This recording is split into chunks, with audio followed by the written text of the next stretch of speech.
sommes le mercredi 15 octobre. Une info est tombée comme une perle noire d'une huître viciée. Et c'est George Galloway qui s'abaisse pour la ramasser et lui donner quelques reliefs. À toi, George. Avant tout, permettez que je sorte les poubelles. Boris Johnson, qui a fait ce funeste voyage à Kiev au moment où la Russie et l'Ukraine s'étaient mis d'accord, mieux, avait rédigé un accord qui aurait mis un terme à la guerre 3 mois, voire même 2 mois après son commencement. Eh bien, nous savons désormais à quoi il jouait, Boris. En secret, il a établi une compagnie offshore vers laquelle 1 million de livres ont été transférés par l'homme qui fabrique les drones et autres équipements militaires utilisés par les forces ukrainiennes.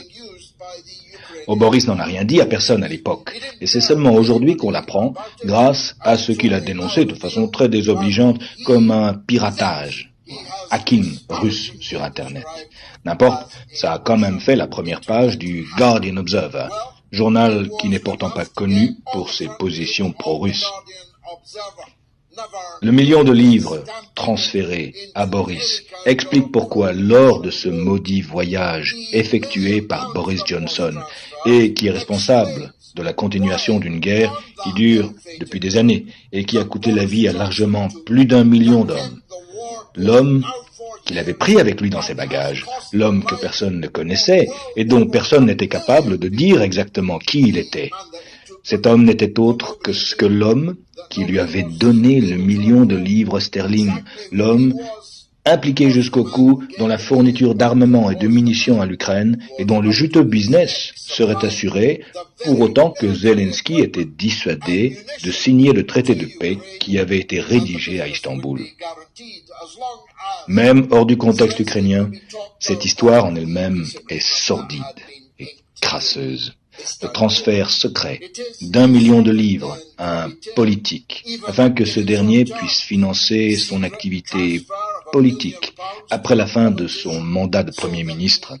1 million de livres donnés, s'il vous plaît, par un marchand d'armes, qui est ensuite amené à Kiev, afin d'être présenté à toutes les personnes en vue. On ne sait pas combien cet homme a gagné par ce voyage, mais il n'est pas difficile d'estimer le profit qu'il a fait vu la quantité de pognon qui circule à Kiev pour l'achat d'armes et de munitions. Vous pouvez être sûr qu'il a eu sa part grâce à Boris Johnson.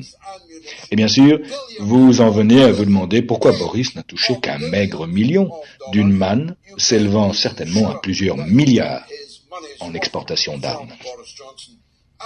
Évidemment, la chasse est lancée pour savoir s'il n'a reçu qu'1 million ou plus d'1 million.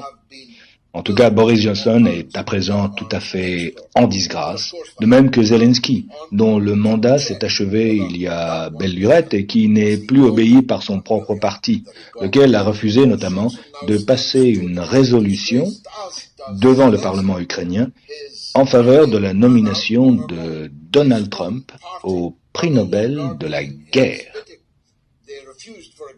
Pas de chance, Donald, tu ne l'as pas reçu, mais l'une de tes comparses l'a obtenu au Venezuela et elle te l'a gentiment dédié.